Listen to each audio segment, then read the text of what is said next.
Welcome back to the Business Behind Your Business podcast, where we dive deep into the world of entrepreneurship, innovation, and the strategies that drive success for your business. I'm your host, Paul Sweeney. And look, we are back after a 2-month break. We're thrilled to relaunch the podcast and reconnect with you, all our dedicated listeners. And during our break, we've been working at understanding a bit more about the types of conversations that you want to hear. What content do you want us to be presenting on the podcast? And so we've been working hard at securing a great lineup, actually, of guests who are going to be interviewed in upcoming episodes, sharing some great stories from their experience, but also some great tips on how you can grow your business, how you can run your business better and achieve more success. So that is something that we're really excited about, and some of the guests we've got lined up, you'll really enjoy. So I guarantee that. Take my word for it. So what we're going to be doing in each of these episodes, we're going to continue the conversations with the industry experts, the thought leaders, and successful entrepreneurs who've been through that process, not just talking about the process, but they've been through the process of running a business, establishing it, scaling it up and growing it in a whole range of sectors and areas of skill. So our goal is unchanged. Our goal is still to provide you with practical knowledge, actionable tips, inspiring stories, and the motivation to take your business to the next level. So remember, at any time, if you've got a question that you want answered on the podcast, please reach out to us. You can email us at podcast@thebusinessbehindyourbusiness.com, or you can go to the website www.thebusinessbehindyourbusiness.com, and you can leave a message for us using the SpeakPipe widget there, an audio message, and we'll make sure that we answer your question on an upcoming episode. So we're not going to stop with where we're at. We are going to keep moving forward. Like all businesses, there are times when we need to adjust what we're doing. There are times when we need to change. And what we're going to be doing is reverting back to our fortnightly publishing schedule. Originally, we started as fortnightly, and then during COVID, when we wanted to get more content out at a quicker rate, we moved to weekly. But we understand that fortnightly is the best way for us to deliver that content to you at the level of consistency and quality that you need. So welcome back. It's great to have you with us. And please, if there are other businesses out there that you think could benefit from some of the conversations we've had in the past and some of the conversations we've got coming up, please share the content with them so that we can help everybody, or as many businesses as possible, grow great, prosperous, thriving businesses. So let's dive in. So we're approaching the end of the financial year in Australia. So 30th of June is a key date on the financial calendar for Australian businesses. So the 30th of June. And the principles here apply whether you're in the US or the UK or New Zealand or anywhere where you're listening. And we're great to have you with us wherever you are in the world. But the principles apply pretty much the same. So I'm going to be talking in general, but there may be some specific references to the Australian system. But please bear in mind, have a look at what's available in your local area. Have a look at the rules that apply in your country specifically. So there are two types of planning that really you need to be aware of or involved in as you're approaching the end of the financial year. So two types of planning. So the first type of planning is your end of year preparation and your taxation planning. And the second is your strategic planning for how you're going to go about growing your business profitably in the coming year. So there's two areas of planning that you should be undertaking at this point in time. So let's have a look at the first one, which is the end of year preparation and tax planning. So what is involved here? Now, tax planning has had some bad connotation, bad press wherever you look and whoever you listen to. But really, what is tax planning about? Tax planning is managing your affairs to give you the best possible taxation outcome for your circumstances. That's what we're looking to achieve. And what we're looking to do is to minimize the cash outflows to taxation where we can. or we defer them to a later date and give you better access to that cash flow in your business so that you can concentrate on growing your business. You've got those funds available to grow your business. So let's look at how can we defer the payment of tax, how can we defer income or bring forward expenditures, or take advantage of concessions that may be available to you for whatever reason. So in Australia, there are a number of concessions that have been brought in the past couple of years, particularly around investment in plant and equipment. So the federal government brought in incentives to actually accelerate the depreciation of assets. So we have this immediate expensing, or what was now called full expensing of assets, where you get a tax deduction for the full amount of that asset. Now that provision, that concession ends on the 30th of June 2023. And you need to have your assets installed and ready for use by the 30th of June. Now, after that point, the expectation is when the budget measures for 2023 are announced that from 1 July, that immediate expensing will now have a cap of $20,000 on the asset value. So it's to your advantage if you're going to be purchasing plant and equipment, bring that forward into the financial year and bring forward the timing of your tax deduction. And that principle applies pretty much any year that we're looking at taxation, because the end of the financial year is a fixed point in time. It's a fixed point in time, and we can either have our expenditure before that point in time or after that point in time. Now, if we're going to be spending the money and it's an allowable tax deduction, it's to our advantage where we can to bring forward that expenditure before the end of the financial year. So if we're going to commit to spending, let's make that happen before the end of the financial year and bring forward the timing of the tax deduction. Okay, now bear in mind that your tax deduction delivers a saving equal to the amount of tax that you're paying for your entity. So if the company tax rate is 25% and you spend $100, the tax that you are saving is $25, not $100. Okay, so let's bear that in mind. You're saving $25 of tax. You're still spending the $100, and particularly if you were going to be spending it anyway, but this tax saving is $25. Now bear that in mind. So to get that $25 saving, you're still spending $100. And that's why we need to look at, don't spend unnecessarily. If you don't actually need it, if you don't need it now, then the cash is more important. Okay, because you only get a 25% cash back on your deduction, on your spending. You're still spending $100. So if you don't need to spend it, don't spend. Don't fall prey to all the advertisements of how much money you can save at the end of financial year. It's not a bargain if you don't actually need it. If you're not going to use it, don't spend the money on it. Keep the money in your business. So we should be going through this process, and it should be good hygiene throughout the year anyway, but particularly at the end of the year, reviewing your accounts and look at, are there customers that haven't paid you? Chase up those customers. Make a point of getting in touch and collecting the money. Now, some would argue, well, hang on, well, I've just said from a tax planning point of view, we don't want to bring in the income. That's true. But I would much rather have the cash in my bank account than still be owed that money. Because the longer I'm owed that money from my customer, the likelihood that I'm actually going to get paid reduces over time. So if you have people who haven't paid, get on the phone, ring them. Okay, don't rely on emails, because emails go astray and go to the wrong people. Get on the phone, have that conversation, and request payment as soon as possible. Tidy up that position with your customers and outstanding invoices. So also having a look at your accounts and making sure you get them in order. Understand what's going on in your business. So a lot of owners sort of delegate that responsibility to their bookkeeper, to the accountant, which is fine. But you still need to get the reports and understand what's going on. What do they actually mean? Have a look at where you're spending your money. And maybe there are some subscriptions or services that you have coming up for renewal in June, because last year at the end of June, when there were the sales on and the big discounts for end of financial year, you jumped on the bandwagon and subscribed to those services. But have a look during that year, have you actually used them? If you haven't, time to cancel. Don't renew.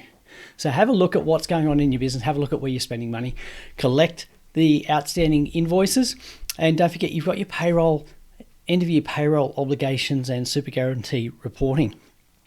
Now, one very simple deduction that you can take advantage of is that with superannuation, you do not actually get the deduction until you've physically paid it. Not just physically paid it, actually, though, that the funds have been received by your employee's super fund. Now, you would think that we could make the payment and they'd be there the next day, but it goes through a superannuation fund clearinghouse process, and the delays can be, up to 8 days. So make those payments early. So don't leave it till the 30th of June or the 29th. Get in early. If you know what your last payroll for June is already, then make that superannuation contribution beforehand, and you'll bring forward the timing of deduction. You have to pay that anyway. It's due by the 28th of July. But if you bring it forward and pay it before 30 June, you increase your tax deduction in this financial year.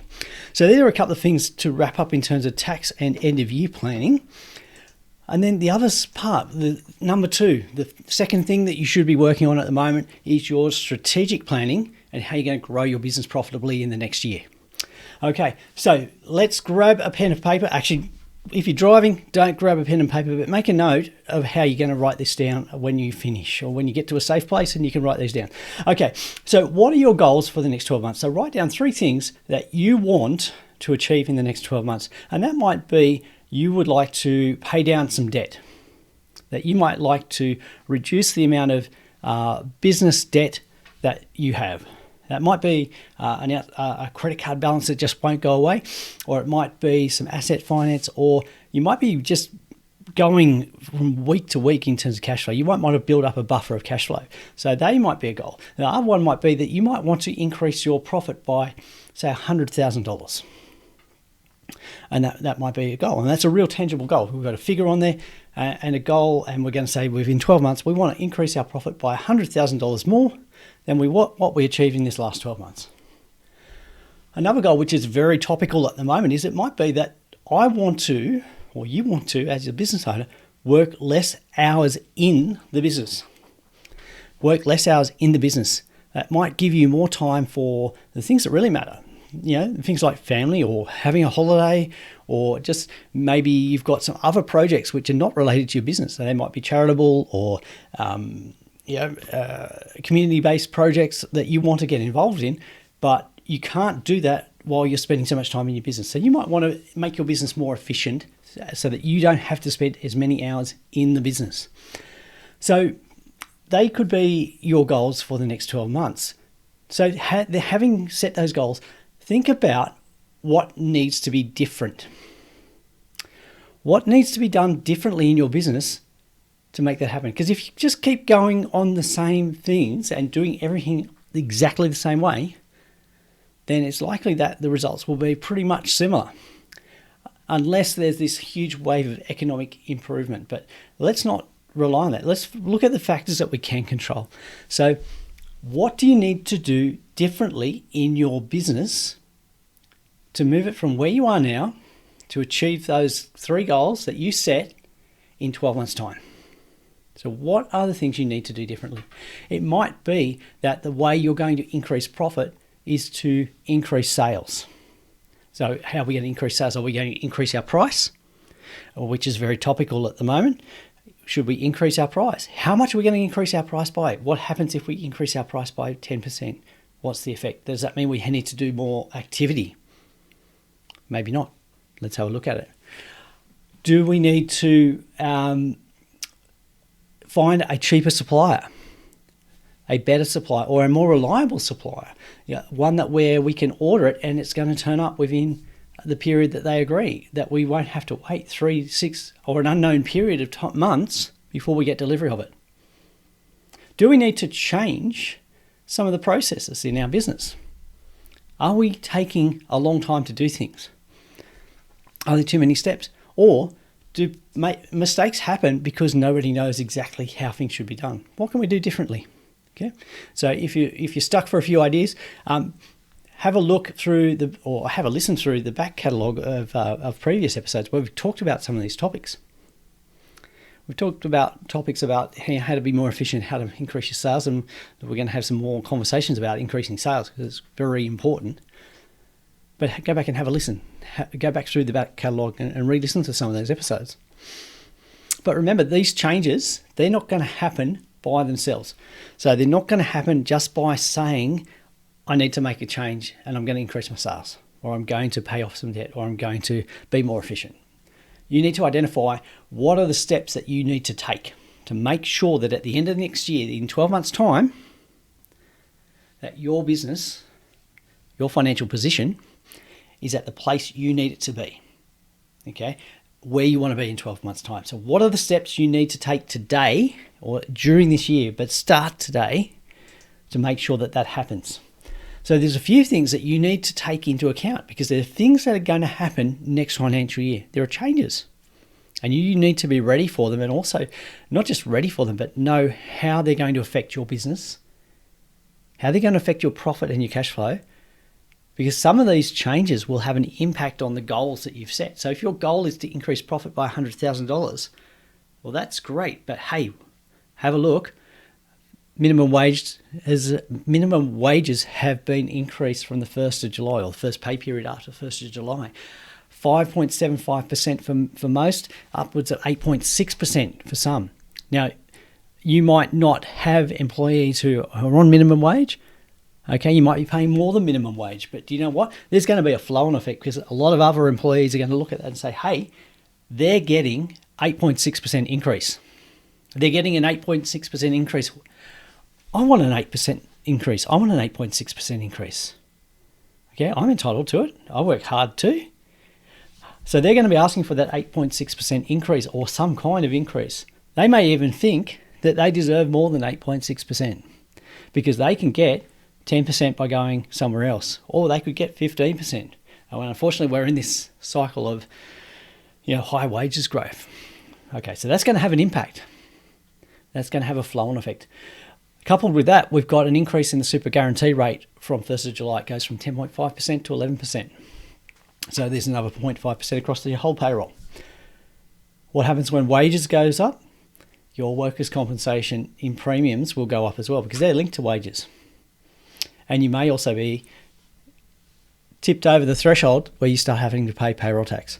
So there's a couple of costs there, and those changes come in. And now you can't control those changes. They're already in place. They're external. But you need to be aware of it when you're doing your planning and your cash flow forecasting. A number of concessions have also been removed. We talked about the changes to depreciation, accelerated depreciation, tax incentives. There's some other incentives that have been removed. So have a look at how changes to government regulations, and it may not just be tax, there might be some other changes because there were a lot of changes brought in to try and encourage and make business easier during the last 3 years as a result of the COVID situation. Some of those have been eased back or they had an end date, and that end date is 30 June 2023. So those concessions may not be available. It's going to become harder to do some things for your business post 30 June. Okay, so are there other regulations that are changing or concessions that disappear on the 30th of June? It may be. You need to have a look at your local situation, your state-based incentives, your state-based licensing rules. What's becoming more difficult after 30th of June? So the minimum actions you need to take, you need to work out, but write down your goals for the next 12 months. Identify the actions that you need to take to make those goals a reality. Identify the resources that you are going to need to make that happen. And how are you going to fund those actions?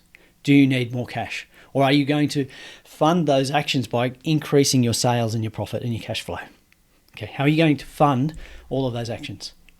And then once you've worked those 4 questions out, decide who is going to do what. Who's going to do what? When are they going to do it by?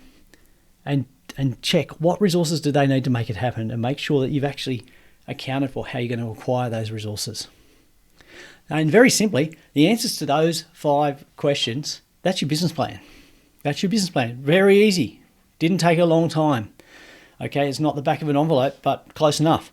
5 questions, 4 answers, and that's your business plan for the next 12 months. Very simple.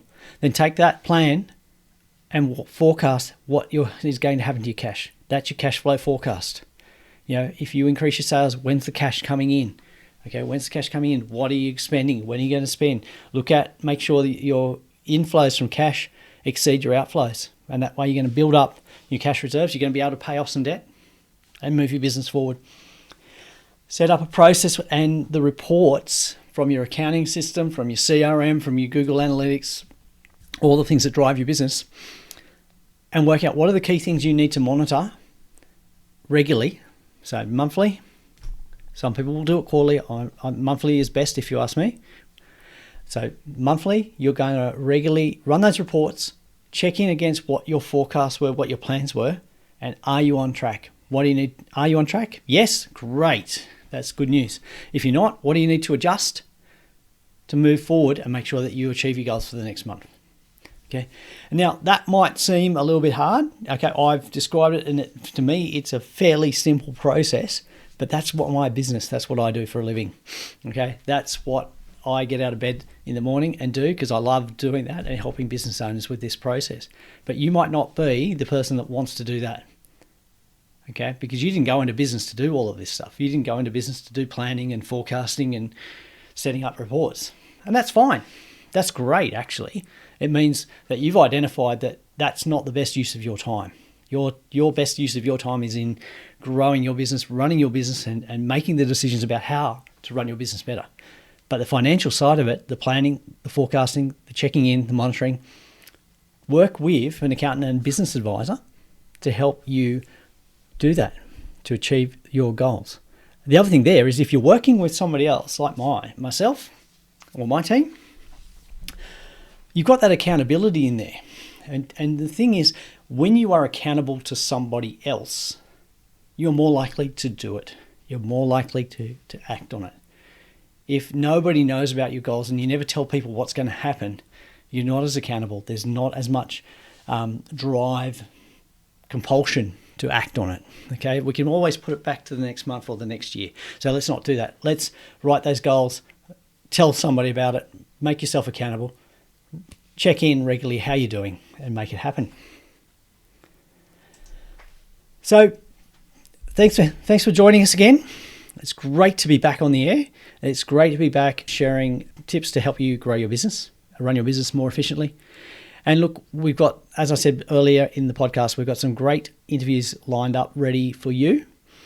And I'm really excited about some of these guests that we've got coming on board. I won't let the cat out of the bag just yet, but we do have some great guests and some fantastic topics to share with you. So if you haven't already subscribed, make sure you subscribe in whichever tool podcast player that you're using to listen to the podcast. Make sure you subscribe so you don't miss the episode when they land. And look, if you think somebody else could benefit from what we've got to say and the conversations that we have, the experience that we're sharing, tips, the case studies, the stories, then please share this podcast with them and help them grow a great business as well. Thanks for listening and looking forward to you joining us on future episodes of The Business Behind Your Business.